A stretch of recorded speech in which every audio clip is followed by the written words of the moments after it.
Pemerintah berencana memberikan amnesti atau pengampunan terhadap lebih dari 40.000 narapidana di lapas Indonesia terkait masalah overcrowding di lapas dan juga rutan disebut-sebut menjadi alasan utama rencana kebijakan ini. Akan ada 4 kategori yang direncanakan masuk dalam kebijakan ini.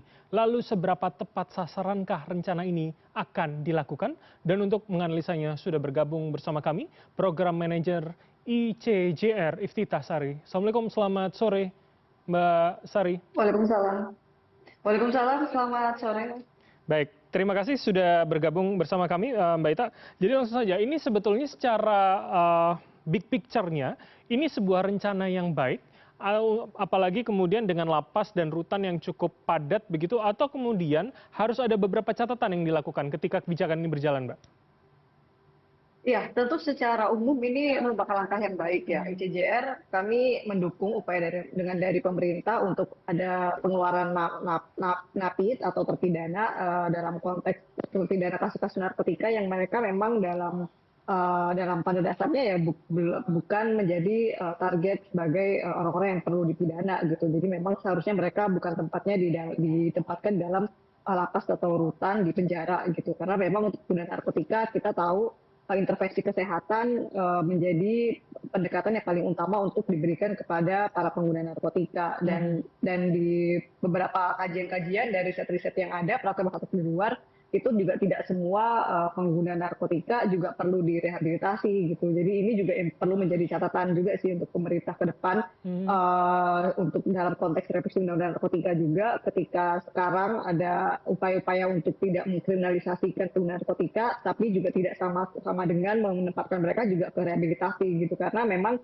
nanti bisa jadi kita hanya akan memindahkan overcrowding itu dari lapas dan rutan ke tempat rehabilitasi gitu. Jadi pendekatannya untuk narkotika demikian. Sedangkan untuk kasus-kasus yang lain untuk pertimbangan dari kemanusiaan tentu ini juga menjadi kita perlu sambut dengan baik ya. Tapi untuk ke depan catatan dari kami perlu ada pertimbangan-pertimbangan yang lebih standar begitu, ada aturan yang lebih jelas bagaimana presiden mengeksersis kewenangan amnestinya ini supaya untuk menjamin tidak ada diskriminatori atau nggak mendiskriminasi terpidana-terpidana lainnya. Oke, baik, ini menarik kemudian. Kalau kemudian harus ada semacam aturan bakunya begitu, apa yang tepat? Ketika kita berharap pada revisi undang-undang tentu akan lama. Apakah kemudian sekelas mungkin peraturan menteri atau permen saja cukup? Atau jangan-jangan perlu perpres kemudian untuk bisa mengatur secara detail, secara jelas mana dan yang masuk dan tidak masuk begitu paling tidak?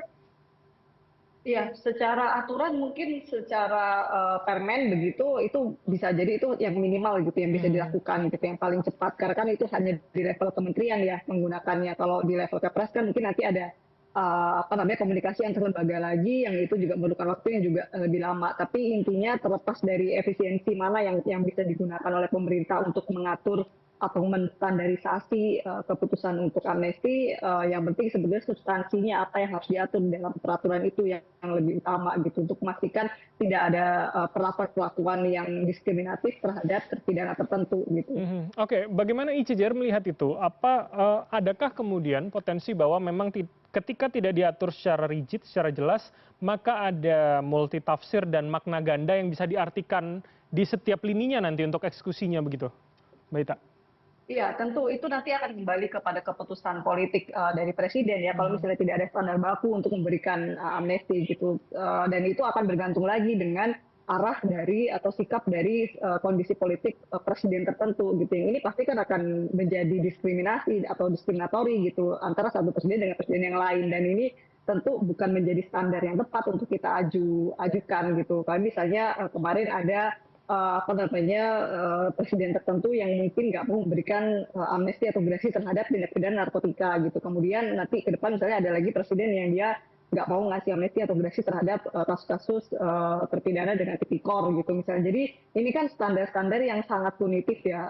Pertimbangan untuk tidak ingin memberikan gerasi atau amnesti terhadap kategori tindak pidana tertentu itu kan sangat bisa jadi bergantung pada sikap punitif di kondisi tertentu gitu dan ini kan tidak objektif jadinya sehingga ke depan yang perlu dipastikan adalah indikator-indikator yang nantinya akan diatur adalah indikator yang bersifat objektif gitu, misalnya Baik. untuk alasan kemanusiaan, untuk alasan tindak pidana yang memang ya pada dasarnya tidak diperlukan untuk pemenjaraan begitu, Baik. kemudian korban-korban apa namanya miscarriage of justice atau yang salah diterapkan hukum, salah tangkap, salah proses peradilan, kemudian dari proses peradilannya ternyata dia kemudian dijatuhi penjara yang itu nggak adil buat dia, maka untuk kasus-kasus yang demikian kan secara objektif Presiden bisa menggunakan kewenangannya itu untuk itu gitu. Jadi Baik. itu sih hal-hal yang harus diatur nanti ke depannya. Baik, termasuk soal itu ya, wacana yang kemudian juga menyebutkan bahwa rencana narapidana yang mendapatkan amnesti ini harus menjadi tenaga swasembada pangan ataupun kemudian menjadi komponen cadangan begitu.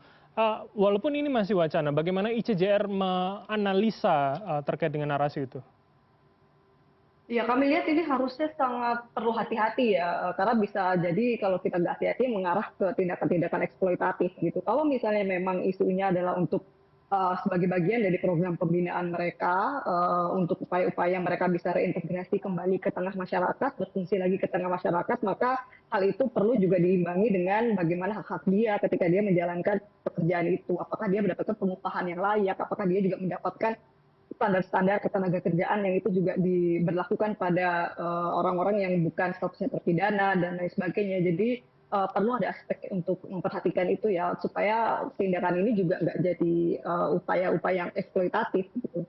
Oke, oke. Menurut Anda seberapa kemudian itu bisa atau memang linear gitu dijalankan atau jangan-jangan ya sebetulnya kalau memang akan ada amnesti ya itu saja, tidak perlu kemudian ada prasyarat seperti itu, Mbak Ita?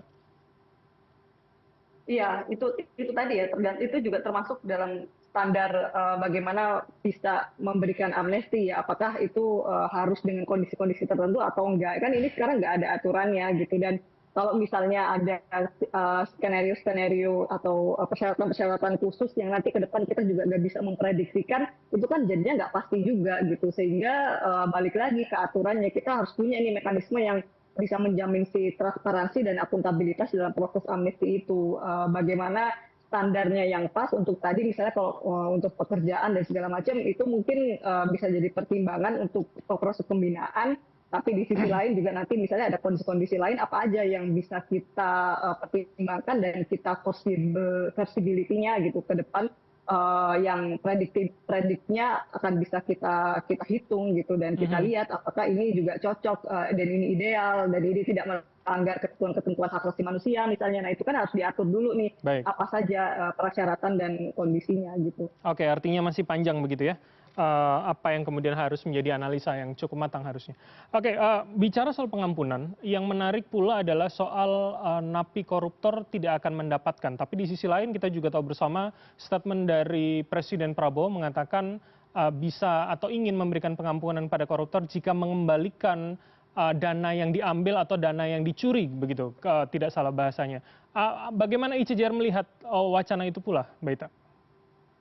Iya, seperti tadi disampaikan bahwa syarat itu kan harus diatur dengan ketat ya, dan itu akan bergantung lagi nih bagaimana mengimplementasikan syarat-syarat tersebut. Termasuk tadi dalam kondisi kalau tadi ketenagakerjaan kita melihatnya dalam konteks hak asasi manusia, dia dipastikan nggak eksploitatif. Nah kalau tipikor ini kan kalau dia dipaksa untuk mengembalikan atau diminta untuk mengembalikan lagi harta yang itu diduga menjadi hasil dari korupsi, ini kan bagaimana pembuktiannya dalam proses peradilan yang sebelumnya sudah kejadian gitu, sudah lewat sebetulnya. Nah ini yang harus dipertimbangkan dengan baik-baik gitu, jangan sampai prosesnya juga menjadi sewenang-wenang gitu. Berapa penghitungan, bagaimana penghitungan berapa yang harus dikembalikan, kemudian apakah itu juga sesuai dengan tindak pidana yang telah terbukti di pengadilan dan lain sebagainya. Jadi ada proses-proses dan juga bagaimana cara untuk memastikan persyaratan itu dipenuhi dan dijalankan dengan proses yang tidak sewenang-wenang, transparan dan akuntabel, itu yang lagi-lagi yang penting untuk dilakukan gitu, dan itu harus Oke. dituliskan gitu masing-masing tindak pidana, masing-masing kriteria terpidananya dan sebagainya. Itu kan akhirnya berbeda-beda kayak tadi kan. Oke, tapi sebetulnya seberapa ideal begitu ya wacana atau kemudian statement itu untuk kemudian dilakukan di Indonesia, dikala kemudian kita sudah memiliki instrumen dan aturan soal tipikor itu, Mbak Ita?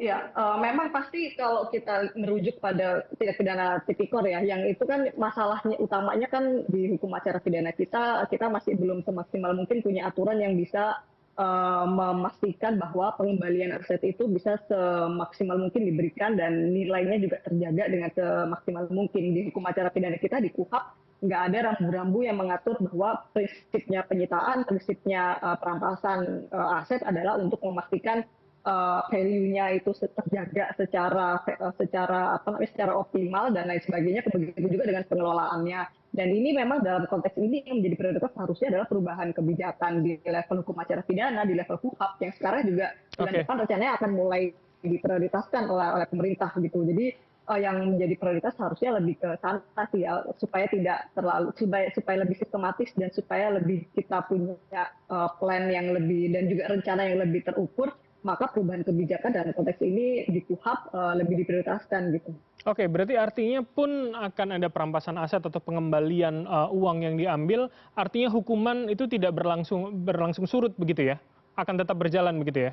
Yang kemudian menjadi ideal, Mbak Ita? Iya, iya betul betul. Jadi sesuai sama proses peradilannya dia waktu dia diadili dalam proses peradilan pidana ya di awal. Jadi bukan setelah dia dipidana di lapas dalam kurun waktu tertentu baru kemudian dia dimintain untuk balikin aset atau balikin dana gitu, tapi harusnya itu menempel dalam proses peradilan ketika dia menjalankan itu sebelumnya sebelum dipidana gitu, diberikan penjatuhan pidana. Oke, baik-baik. Kita akan melihat ke depannya seperti apa sejumlah wacana dan juga narasi ini akan berjalan. Terima kasih atas waktu Anda, Mbak Ita, selaku Program Manager dari ICJR telah bergabung sama kami. Selamat sore dan sehat selalu, Mbak. Terima kasih, selamat sore, sehat juga.